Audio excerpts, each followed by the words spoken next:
Hello दोस्तों। शैक्षिक जगत में प्रवेश हेतु जोर आजमाइश करने वाले आप सभी भावी शिक्षकों को मेरा तहे दिल से प्रणाम।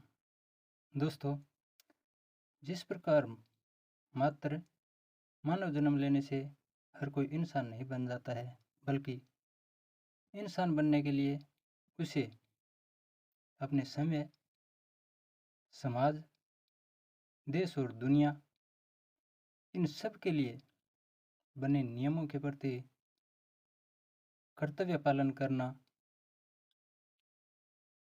जरूर पड़ता है। ठीक उसी प्रकार मात्र शैक्षिक कोर्स बीएड, बीएसटीसी वगैरह आदि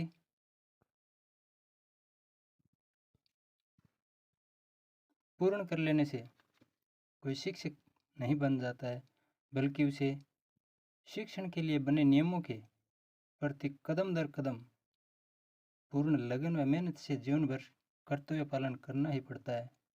तभी जाकर वो एक श्रेष्ठ शिक्षक बन पाता है। अब आप सोच रहे होंगे कि यहाँ ऐसी बातें बताने का औचित्य आखिर क्या है, जबकि ये बातें तो हमें पहले से ही मालूम है। तो आपकी इस सोच से मैं पूर्ण रूप से सहमत हूँ दोस्तों। पर जो भावी शिक्षक या तो नए हैं, या आलसी बने हुए हैं, या हिम्मत हार हो चुके हैं, या अन्य किसी वजह से अपने आप को पिछड़ा हुआ महसूस कर रहे हैं, उनके साथ ऐसी बातें साझा करना शायद ज़रूरी है। दोस्तों,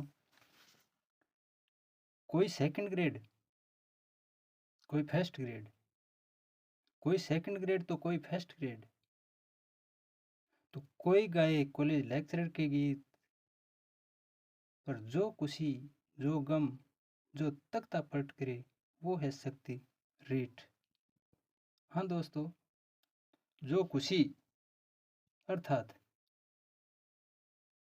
छोटी सी उम्र में घर के चिराग को शिक्षक बना देने जितनी खुशी रीट में है, उतनी फर्स्ट ग्रेड और सेकंड ग्रेड में नहीं है।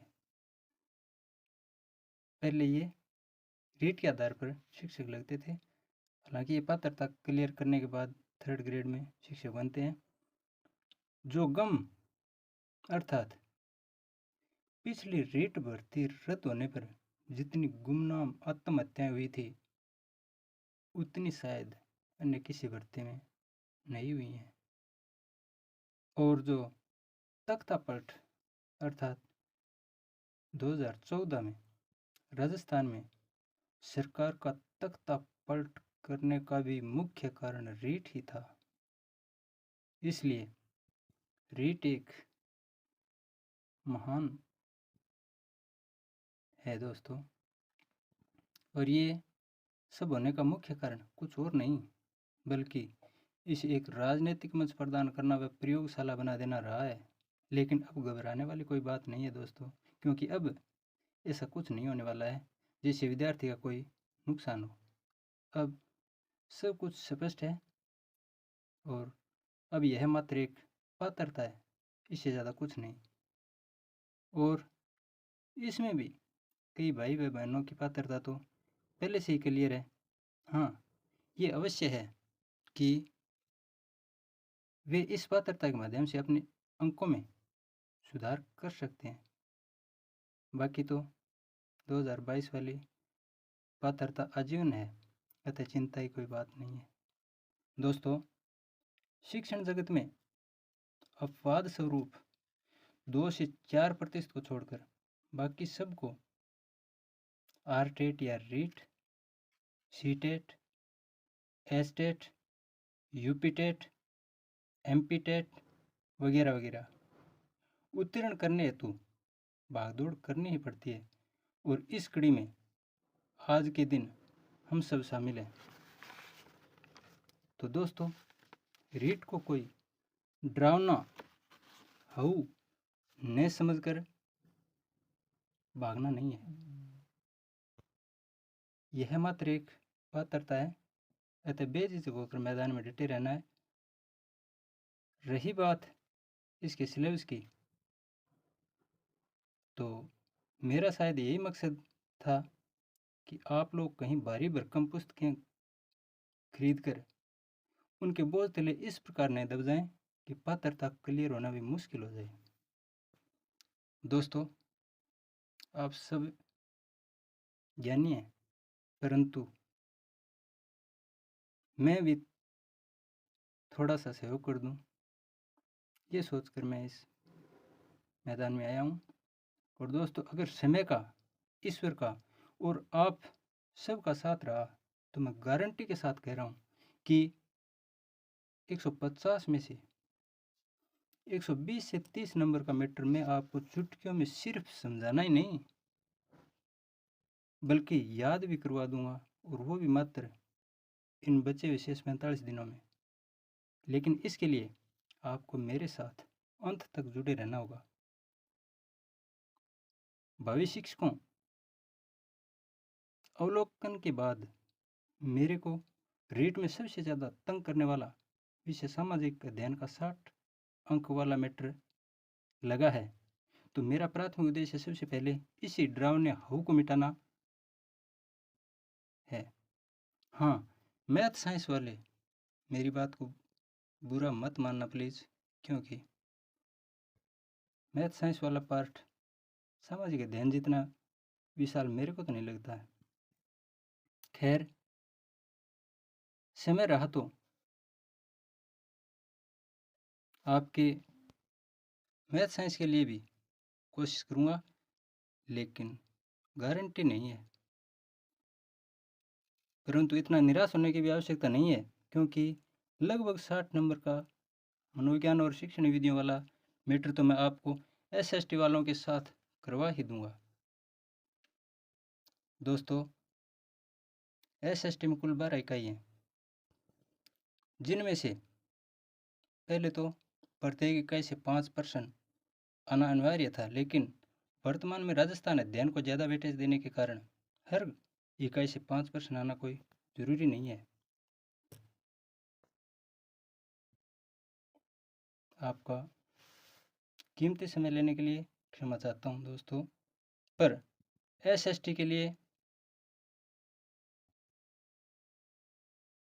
सामाजिक अध्ययन वालों के लिए एक बात बताऊं दोस्तों,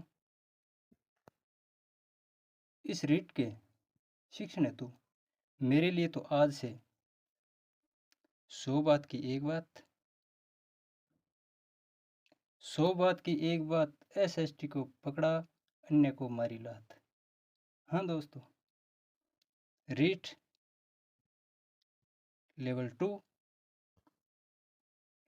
कक्षा 6 से 8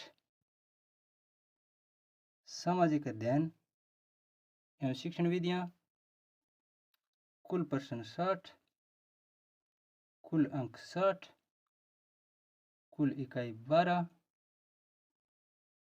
कुल शिक्षण दिवस 40 से 45 दिन। यहाँ मैं इकाई वार अध्ययन बिंदुओं के बारे में चर्चा भी करना आवश्यक समझूंगा। इसमें पहली इकाई है भारतीय सभ्यता, संस्कृति एवं समाज।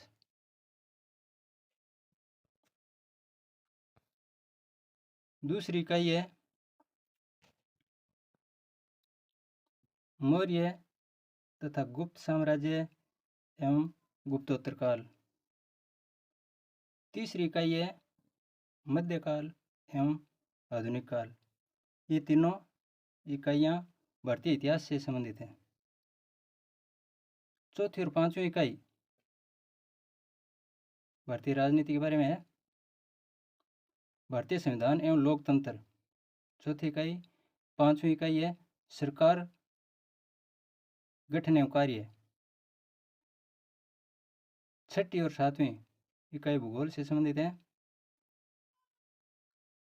छठी इकाई पृथ्वी पर हमारा पर्यावरण।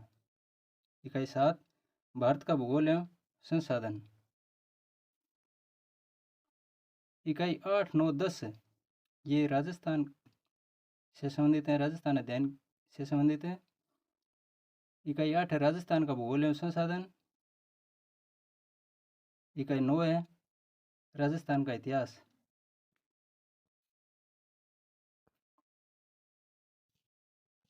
इकाई 10 है राजस्थान की कला एवं संस्कृति। इकाई 11 शिक्षा शास्त्रीय मुद्दे भाग 1। इकाई 12 शिक्षा शास्त्रीय मुद्दे भाग 2। इन सभी इकाइयों का 60 अंकों का क्रमानुसार अध्ययन तथा मनोविज्ञान व शिक्षण विधियों वाला लगभग 60 अंकों का सुपरफास्ट रिवीजन आपको इस शेष समय अवधि में करवाने का लक्ष्य लिया है दोस्तों। तो कल से या आगामी आने वाले वीडियो से इन सभी इकाइयों का क्रमानुसार अध्ययन हम करेंगे। आज के लिए इतना ही। धन्यवाद। Okay, good night.